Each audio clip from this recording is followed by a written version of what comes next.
it should be Rachel Gorlick. Coming in at a roaring speed of 24 miles per hour. Looking to pick up some valuable team points here for Texas A&M. Judges call there on 3 ball. Looked to me as if she went inside it by 2 or 3 feet. But perhaps they thought maybe she only went inside it by 1 foot. I mean, I don't know. It's really a judge's call, isn't it? I guess at the end of the day, how far you went inside the buoy is kind of irrelevant.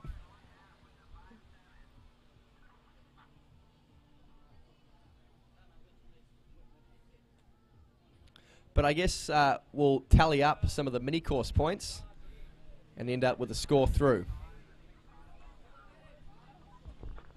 Melissa from Texas on the water, jump number 1, comes off the top of the ramp and rides that one away.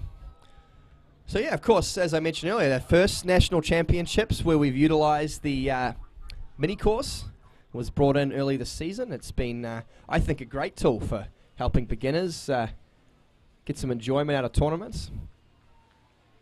And the way that mini-course scoring works is sometimes a little confusing to people who haven't experienced it before. So perhaps a good time to go through how that works. So what you do is you take the total number of big buoys achieved, then you divide that by the total number of mini-course buoys. That is then added to the average age of the judging officials.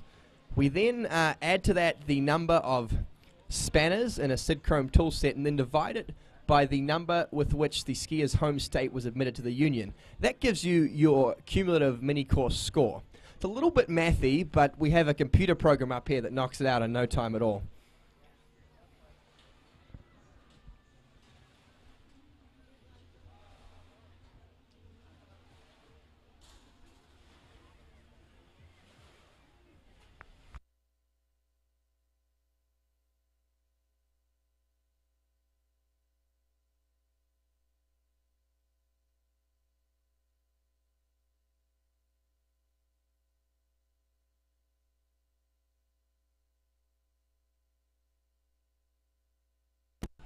Okay, Melissa coming in. Oh, we've changed jumpers again. I can't keep up. It's all happening so fast over here. Who's this?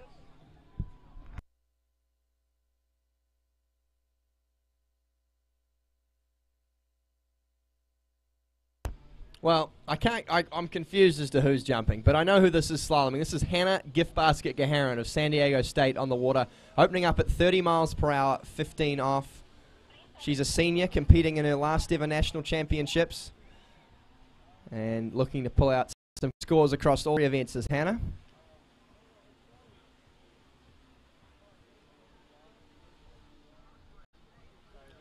And a confirmed 6 there for Hannah.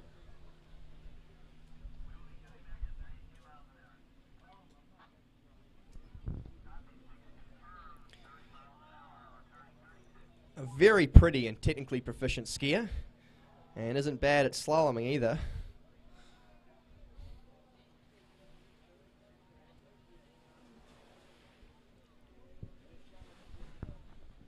Hannah is our official team princess. No real doubt about that one.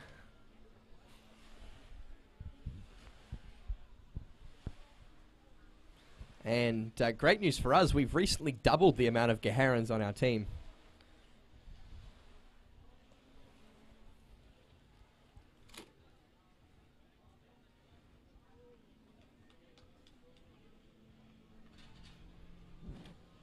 So Melissa Tolle of Texas, and I think this is her 3rd and final jump. She's looked solid throughout the set, and that's another good jump. Really sticks the landing.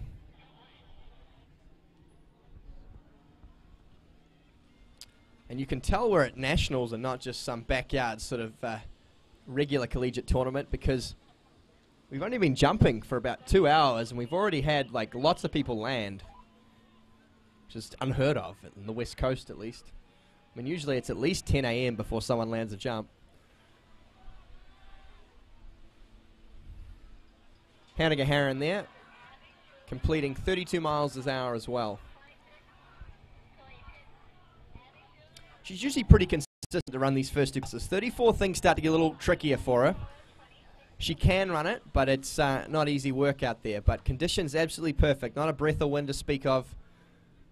Beautiful man-made ski lake here. And Jay Bennett personally has spent hours handcrafting these mud banks with his bare hands to make for the least washback possible.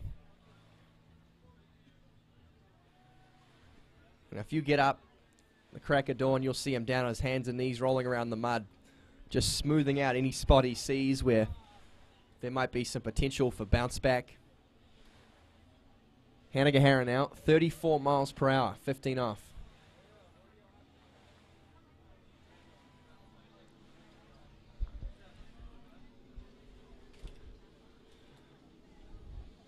Looks like not a bad start here as she rounds 2 ball.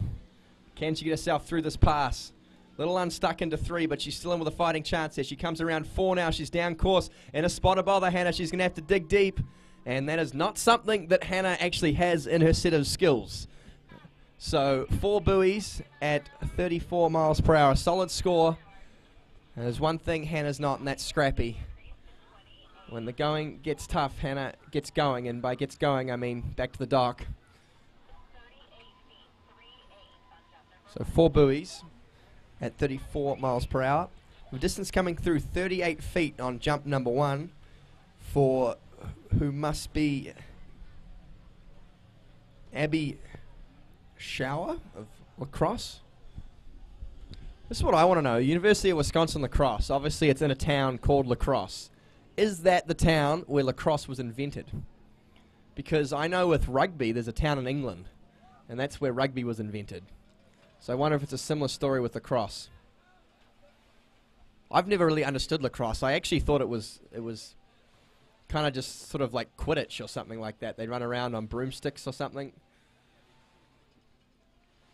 It's a strange sport.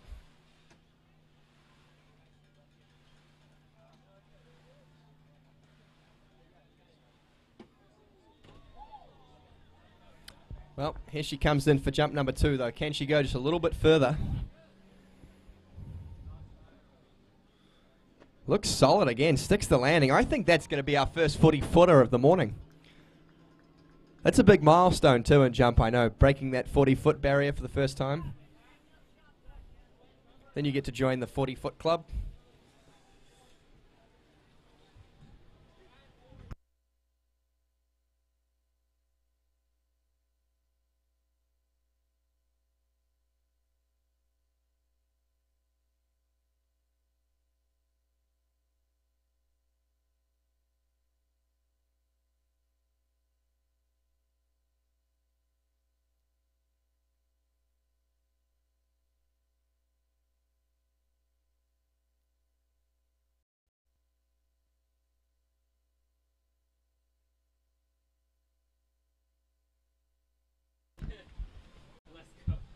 Okay, so on the water now, out of Clemson University here in rotation 3 women's slalom, it is Vida Coma.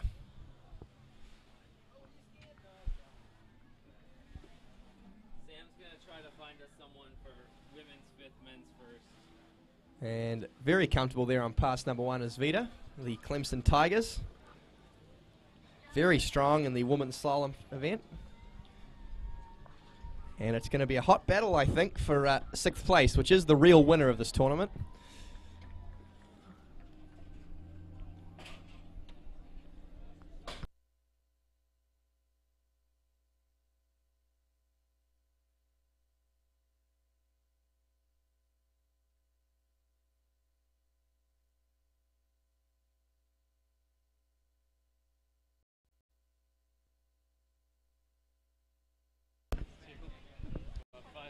Okay, we still need some schools to volunteer a freshman to do some videoing.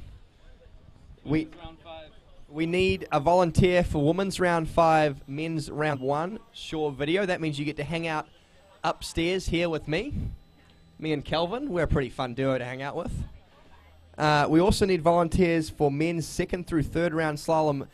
That's a free boat ride. Free boat ride for men's 2 through 3, and a free boat ride for men's 4 through 5.